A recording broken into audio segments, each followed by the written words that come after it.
Hey guys, JB here from Alpha Wolf Consulting, coming to you today with another episode of Stone Daz Adventures. We're doing the Mount Larcom climb, which will be, I think, quite fun. I haven't done it yet, so I'm really looking forward to it.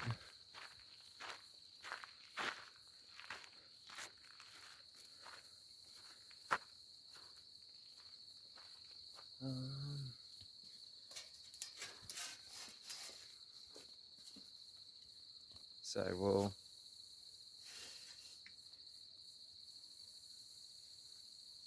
see how it goes. Oh, that opens. And yeah, and it's I don't know if you can see, it's dawn at the moment, which is absolutely beautiful. I love going on dawn hikes. Something about the nature in the morning is just, it's so vibrant in the mornings in comparison to, you know, in the middle of the day when it's more hot and stuff like that.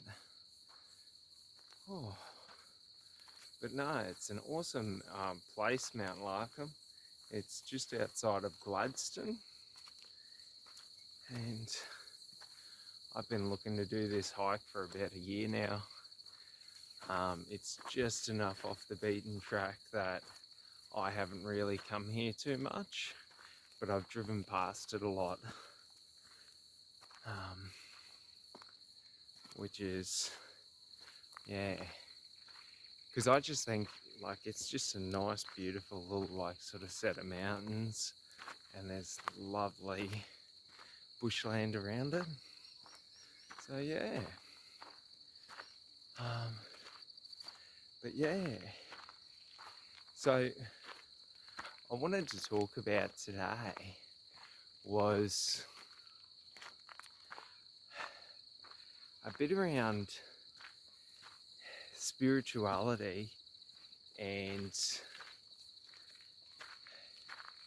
like just understanding like meaning in more depth, and really getting into understanding.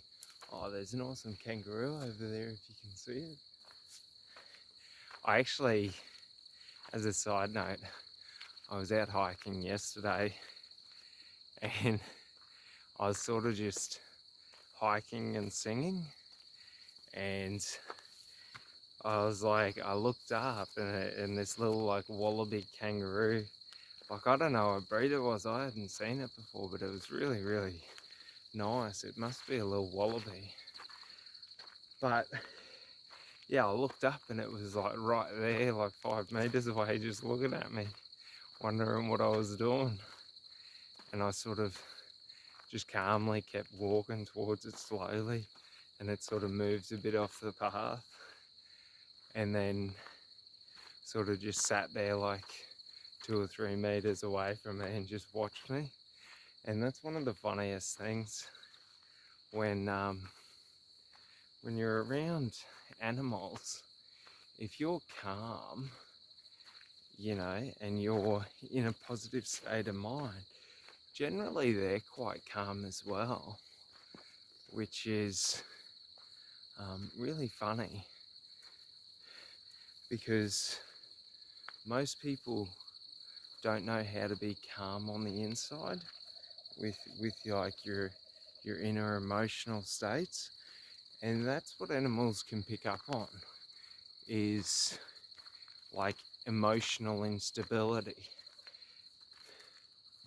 And it's funny because like I never have bad experiences with animals because I'm always so calm around them and always so chill.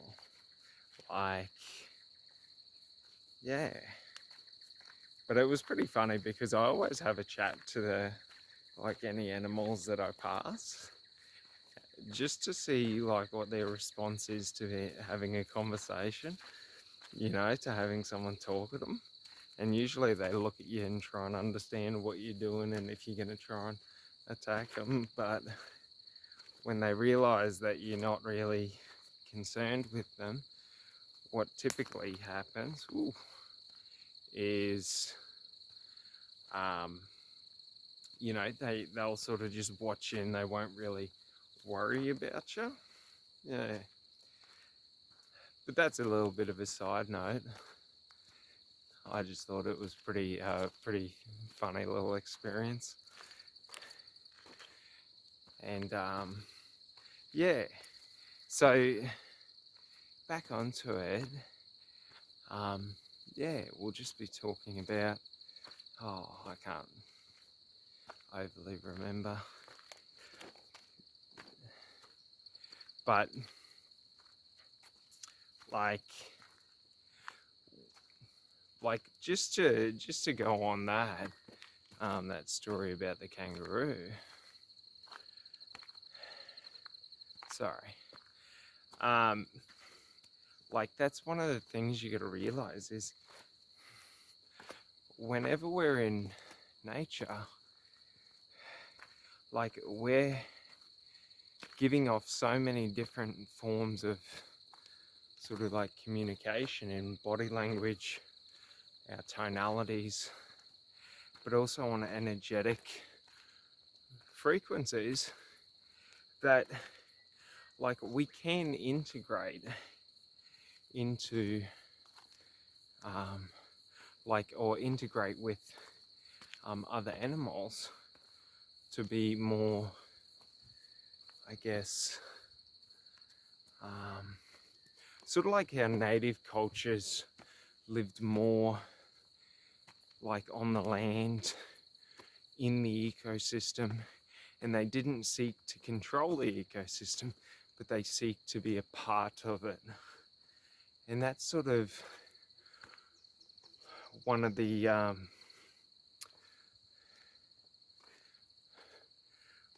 like true meanings of life, is this understanding of being a part of, not trying to control. Because there's a big difference with our sorry, it's a bit steep here. It's a different frame of thinking in the context of when we see ourselves as controlling the environment, we will always see ourselves as superior to those in the environment. Whereas when we see ourselves as being a part of the environment, we see ourselves being in unison with everything in the environment. So understanding that train of thought allows us to better and more deeply, this is killing me, and more deeply, sorry, there's just 1,000 things touching me simultaneously, and it's hard to focus on it. Long pants would have been a good idea. No, it's a pretty chill path, but it's just with the because there's so many different things, so you got to look out for different threats and stuff like that.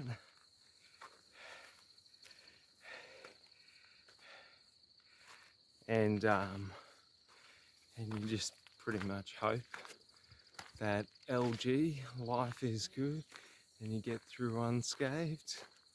Because it's like probably like waist high grass, stuff like that. And you know, we're talking, you know, I think it's like 5 out of the 7 most deadly spiders are in Australia, and like 7 out of the 10 most deadly snakes, or something like that. But if you can see how absolutely beautiful is that, that's the awesome thing, is, woo, slippery rocks. That's the awesome thing, is that, like,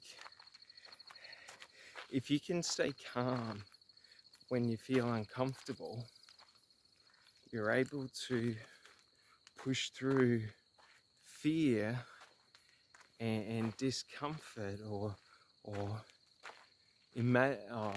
like like self-eluded discomfort, because you're creating the illusion of discomfort, you know what I mean, through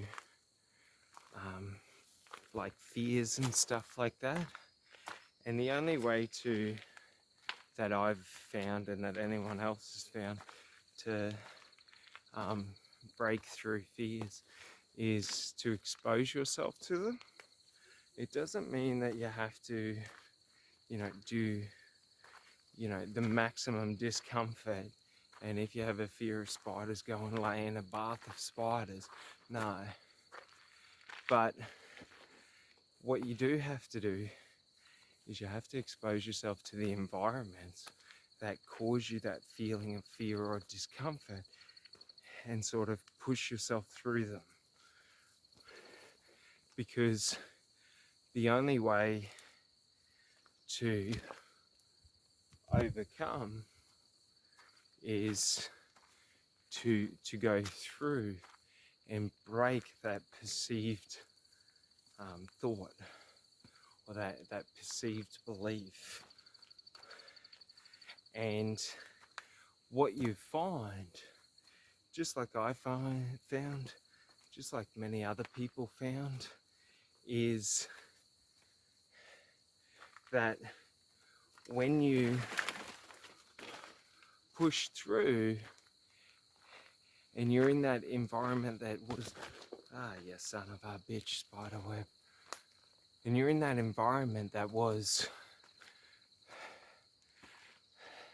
like uncomfortable, like for me now, like this is just uncomfortable because like there's so many different areas to look, to sort of, you know, clear, so that I can feel comfortable that like I've checked everywhere. Just so you don't, because the key thing is you got to watch out for snakes. It's not that the snakes are going to try and attack you, but you may accidentally stand on them. So you got to be really aware of like the placement of your steps and things like that.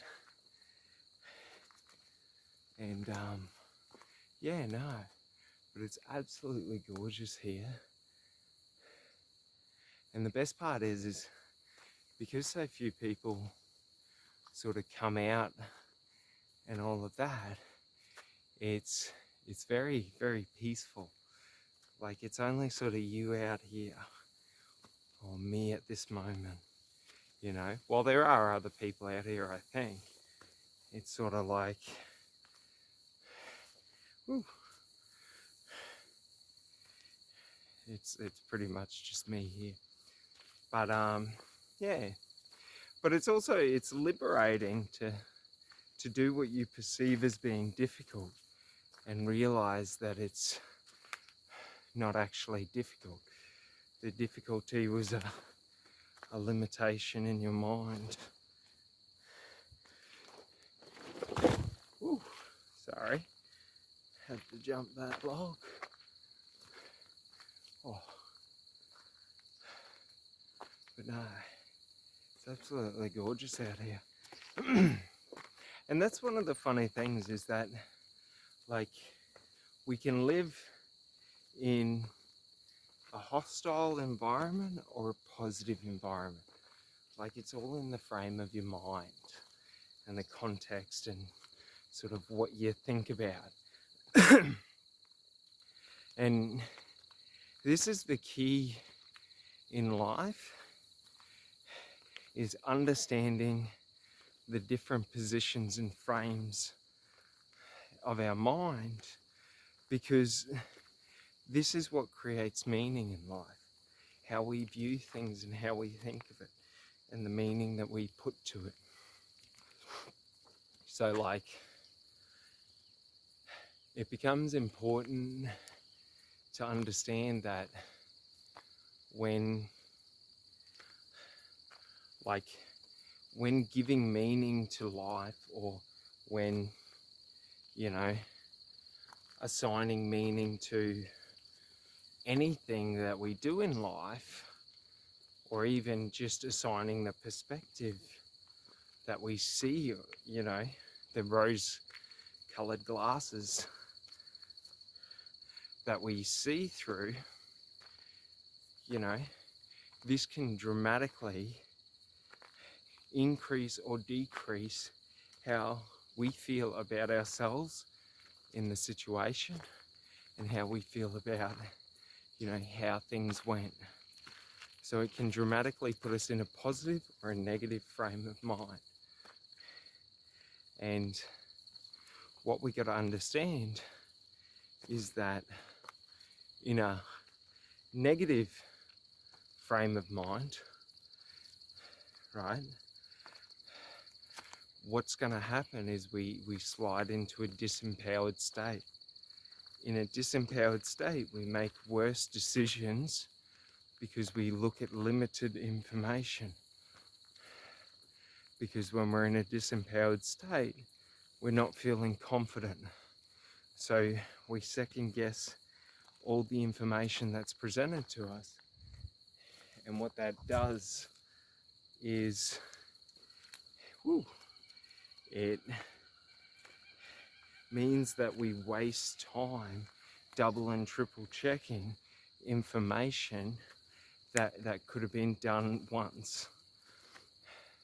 So it means we're restricted as to how much information we can take in, because we're having to do 2 to 3 times the amount of work. Whereas if we can get into an empowered state, what happens is we feel so much more confident in our decisions and our ability to make decisions that what happens is we're able to recall greater information with higher accuracy. There's a couple of other factors that go into play in this, but it's pretty much when we put ourselves into high stress states where we're, you know, feeling disempowered or unconfident, what will tend to happen is we utilize more energy in negative self-talk and negative beliefs and negative emotions, which causes us to become more exhausted at a more rapid rate, but also to do less, because we're trying to solve the problem than stressing about the problem and the solutions that we have. So there's a lot of wasted energy. Whereas when we're in an empowered state of mind, what happens is we are confident in our decision, and we're confident in our ability to make a decision, so we're able to recall better information,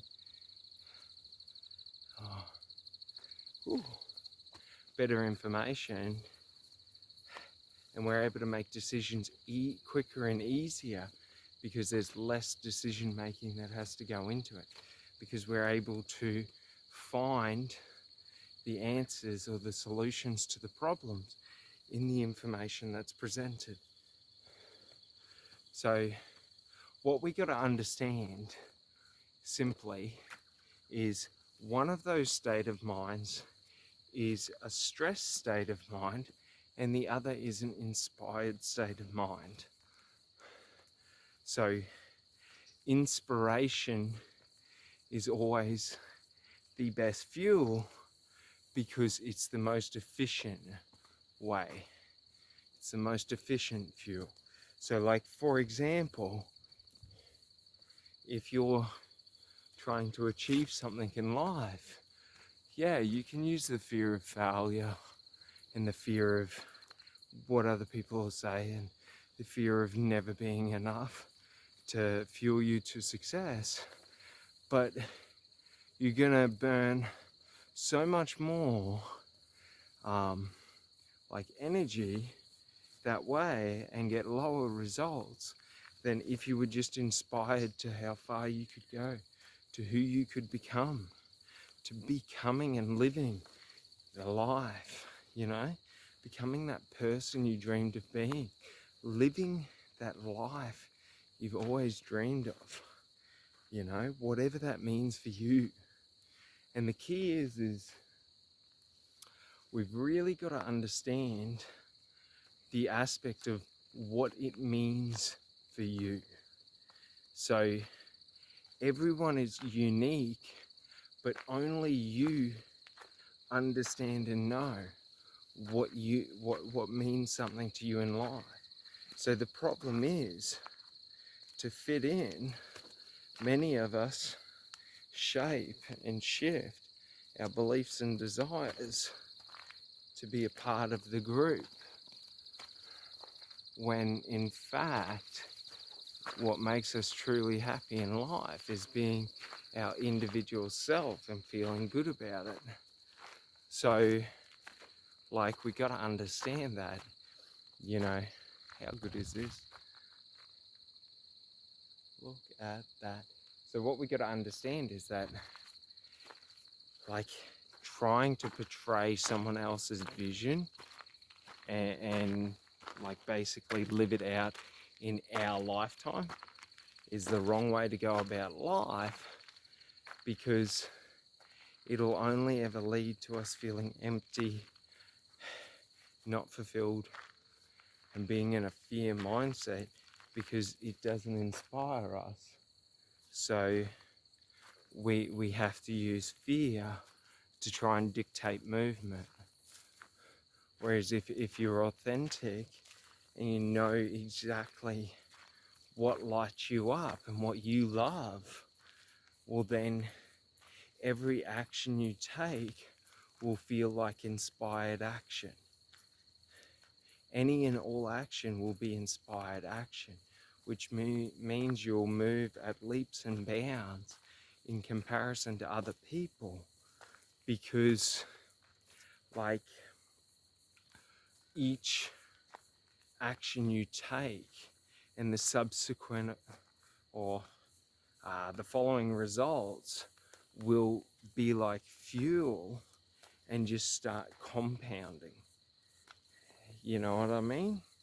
So like, what will happen is you just, to a point, you just feel on fire because you've consumed so much fuel that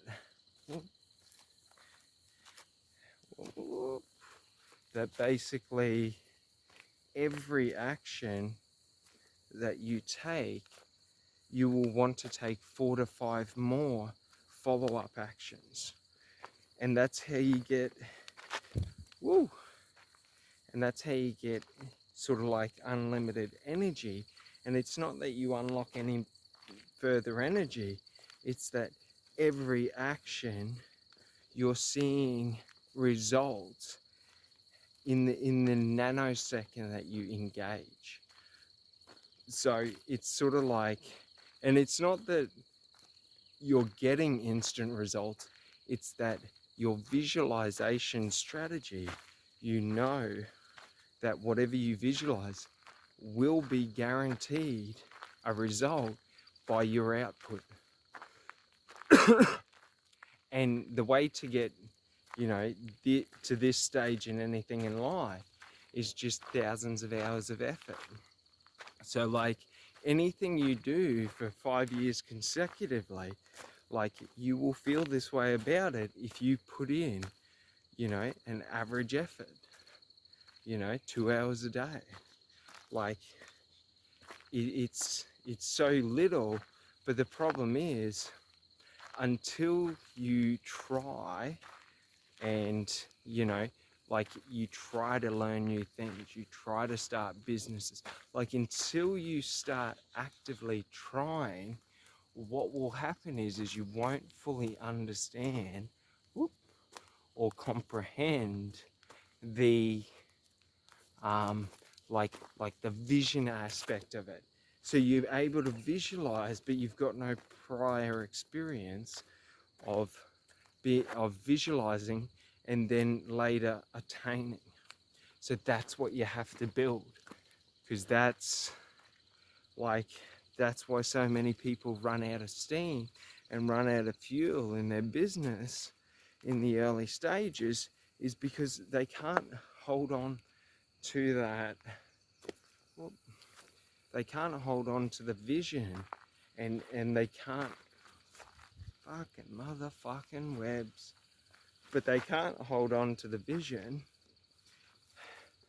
and they can't feel like they have it already, because they have no prior experience. So it's sort of like if you've ever like been on a weight loss journey, if you've ever lost weight, oh, motherfucking spiders, motherfucking spiders. We'll see how far we go. I'm not a big fan of spiders. Nah, we go back. I am not a spider dude. Woo! But, all right, to finish it off. So the thing is they have no prior experience. So if you've been on a weight loss journey before, what'll typically happen is when you say I'm going to diet and exercise, well, you know that if you do, like, you will get results. You know what I mean? But if you've done it 10 to 20 times, you know, countless times, you've been to the gym thousands of times, you've you know, followed a strict diet thousands of times for thousands of meals, like, what will happen, okay? And like when we're talking, if you go to the gym 4 times a week, you know what I mean? That's like 200 times a year. So like within 3 years, you're quite high there in the context of like it takes only a couple of years to get those 1,000 to become an expert, like to get that level of proficiency and that level of experiential data.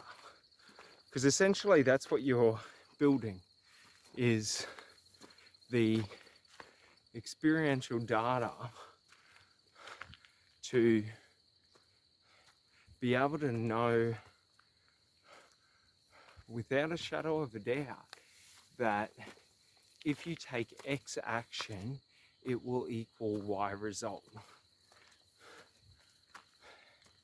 Woo! Oh man. I like mountains, but they show you how unfit you are at times. Because whenever there's an incline, you'll start breathing super heavy. And you're just like, whoa, I didn't realize it was that steep. But it's sort of like, I don't know. For me, there's no destination that I seek to reach when I come out hiking. It's more just about being in that state of flow where you just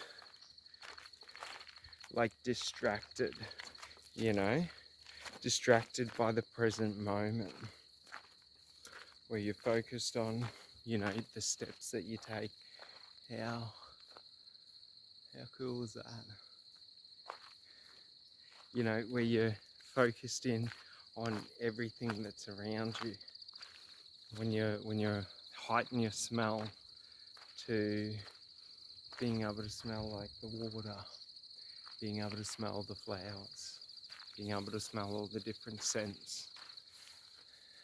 There's something about that that's quite magical, because it's sort of like, I don't know if it would be genetic memory, but it unlocks memories, because you got to understand the olfactory, which is our sense of smell, is our strongest link to memory. So, and you got to think, yeah, it might just be, conscious memory that we understand it to be linked to now, but who says it wouldn't be genetic memory?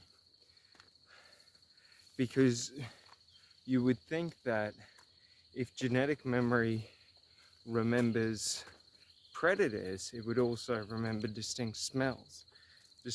Like how would you know the areas that the predators are in? Well, the most efficient way would be through smell of the floral arrangements and understanding, through past memories, different areas where the predators would hunt and the smells associated with it. Like, you know what I mean? But the other thing is it's also to, sight and things like that, and sound. So like, yeah, it's just every time I'm out in these places, especially in specific climates, like it's a completely different experience when it's, like 10 to 18 degrees than when it's, 44. When it's 44, it's an oppressive, just very thick place. But when it's cooler, you can sort of differentiate the smells. And it's so funny like that, because so much of like the human body is not even understood in the context of, like, we don't even use half of our like our natural like tendencies or traits or abilities.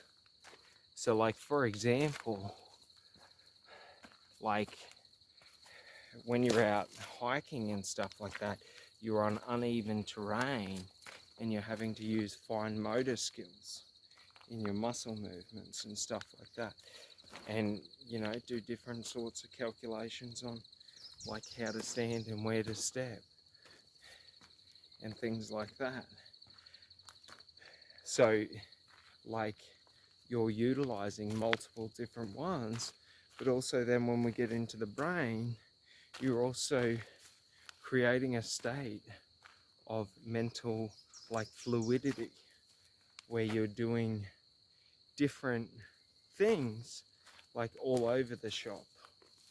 So you're having to calculate a step and then look for danger, and then calculate a step and then look for danger, and other things like that,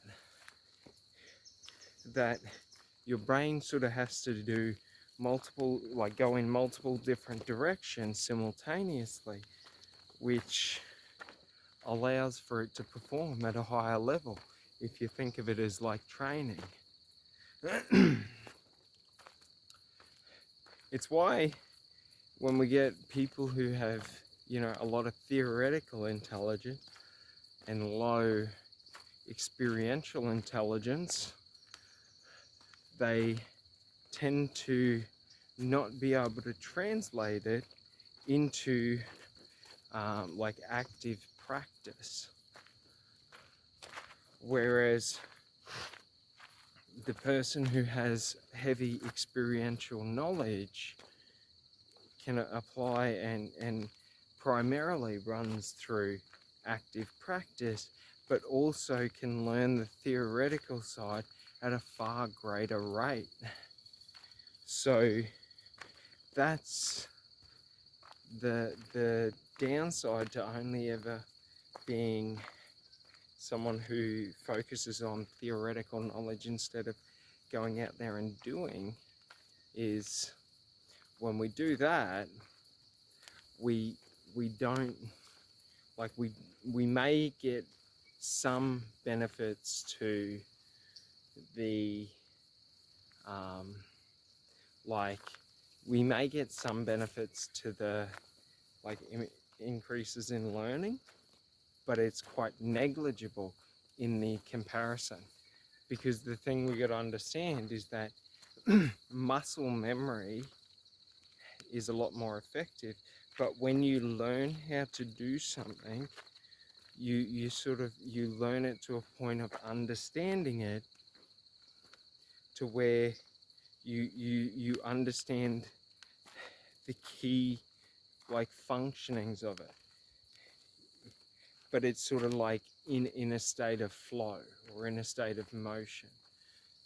Like, so like the key thing to think of is when we learn something from textbooks, we learn in a very rigid environment with set rules and principles. When we learn through the state of action, we learn in a state of flow where there is only reality, like what is. Like, you know, if I throw a ball up, it will come down. There's no theoretical this, theoretical that. Like, there's only what I can experience and what I can test and measure. And when we understand this is the fun part.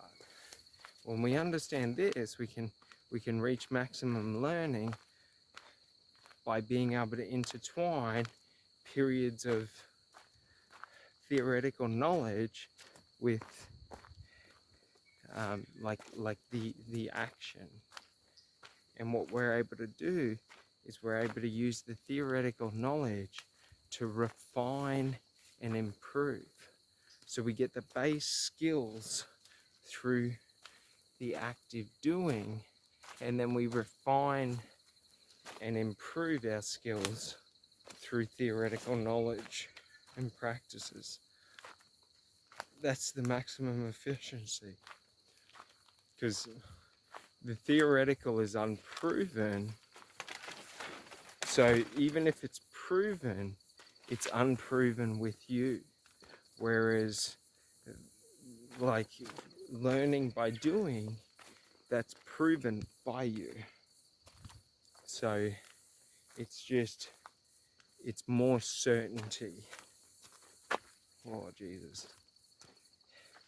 Sometimes it sucks when you're walking and you get the sun in your eyes, and then you forget to look for spiderwebs, and you're just like, is there one? Oh, this is what I mean by it's Queensland's too hot, man. Australia's too hot. Like it's probably like 26 degrees at the moment, but it's quite cool in the air. But the humidity, like, has just got me. Well, maybe it's also the mountain, but like the up and the down. But it's sort of just like, yeah, I feel like I'm sweating more than I should be. Ooh. But it's like, yeah, it's awesome to be out, but because it's something just about the air of being around, you know, so much vegetation and plants that, like, you got to think the air's going to be so much more pure. And, you know, oxygen does play a very big part in our overall immune system. Wow, there's so many little beautiful spiders around. That's the funny thing. Like, everything that causes me fear, like for me, when something scares me, like spiders, I have to understand it, because through understanding, I gain sort of like knowledge, or like when I understand something, it just ceases to scare me. And I find spiders to be just the most fascinating creatures. They're risky here because some of them can kill you quite quickly. So like, it's always so funny because I love to just watch them, because, you know, while they are, you know, a spider and all of that, they are a form of consciousness, and they have their own independent thought, you know, and their own independent will. And you can see that when you watch insects' behavior. If you watch an individual insect, you will see patterns of individualistic behavior, which is so funny. Like, you watch an ant on a table, that ant's going to cruise around and explore the table just like we would, you know? Like, it's funny. You put your hand in front of an ant, and the ant will look for a way around, or it'll turn around and go back. Like, when ants feel you walking past them, they sort of panic. And it's so funny because we're led to believe that, you know, they're just these mindless drones. And we're led to believe that insects are just these mindless drones. But it's only through understanding how, even though they're nowhere near as complex of a consciousness as human beings, like we are far more complex, they are still a form of consciousness. So we do share that sort of fucking motherfuckers. Oh man. Woo. I hate that. When you can just feel it. But yeah, they are a form of, you know, sort of like they're a life form. We're a life form. Therefore, you know, at some level we are the same. And that's a funny thing, is this sort of reductionist way of looking at life for connectivity. So like, when we think about spirituality, right? And when we think about, like, I am connected to, like, for example, these trees over here, you know, I am these trees, they are me, you know, I am the dirt. Because the thing is I eat food that comes from the dirt. Those trees eat food that comes from the dirt. Like, we all, you know, do this and that, or the trees eat the food from the dirt, or the nutrients from the dirt to produce the food that I eat. So, like, being able to reduce our connection to everything down to how we like how we are similar, or how we share, you know, like life, is usually the easiest way. But we can also do this in the context of relationships.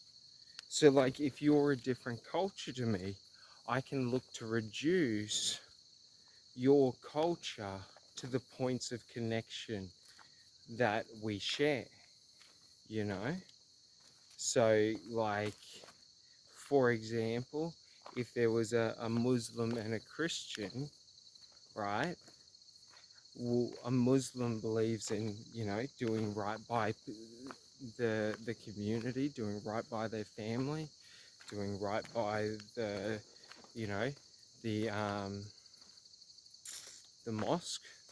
And the Christians believe in doing right by the community, doing right by, you know, the family, doing right by the priests, doing right by the church.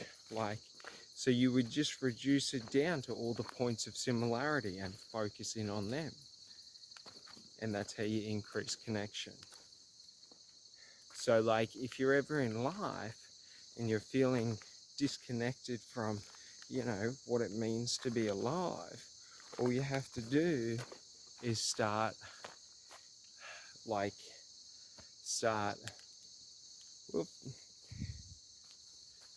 to start basically like noticing all the points of connection, and you'll gradually start to feel more and more connected, which is really cool, because like what that means is whatever you feel in lack of, if you want more of it in your life, all you have to do is go out and get it, and you can have it. Now, it's not saying that you go out and you seek, you know, if I want to be, if I, like, for example, take a example of love. If I'm feeling lonely and I want to feel love, like, I can go out into the world, you know, and feel love and be in love with people. You know, I can wave to people, I can smile, I can say hello, I can be polite, you know, I can interact with people. To the same, okay, it's not that I need someone to reciprocate love to me for me to be able to feel it. That's the wrong way to look at it. So it's like if I want to be wealthy, I can go out there and act wealthy. Well, not act, but I can take actions of a wealthy person. So, like, to think about this, and the reason I use wealth is because wealth is not just financial. So how does a wealthy person act in their career? Well, the wealthy person isn't going to sacrifice their values or, you know, their mental state for money.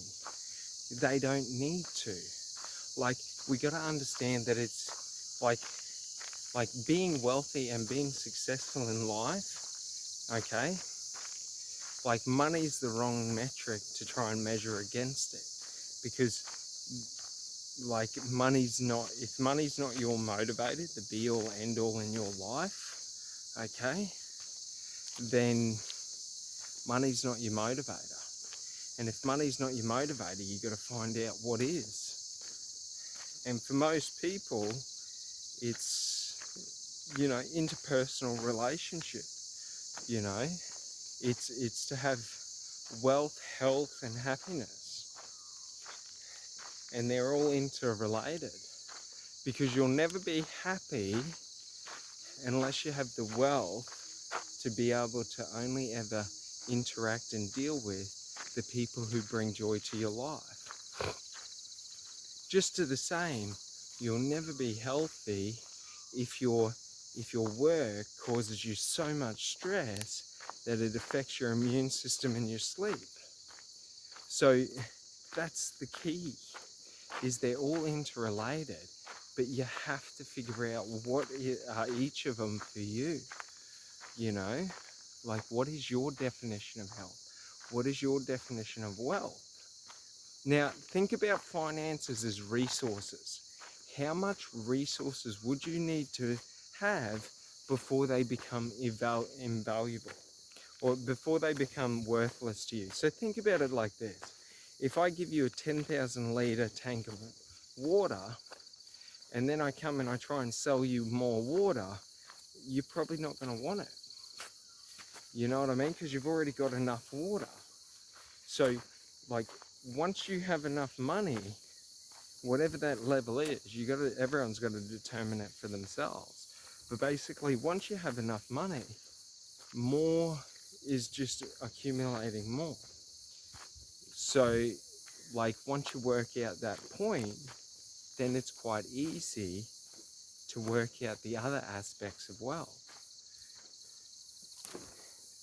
You know, and that's the time. Like, how much time do you want to spend working?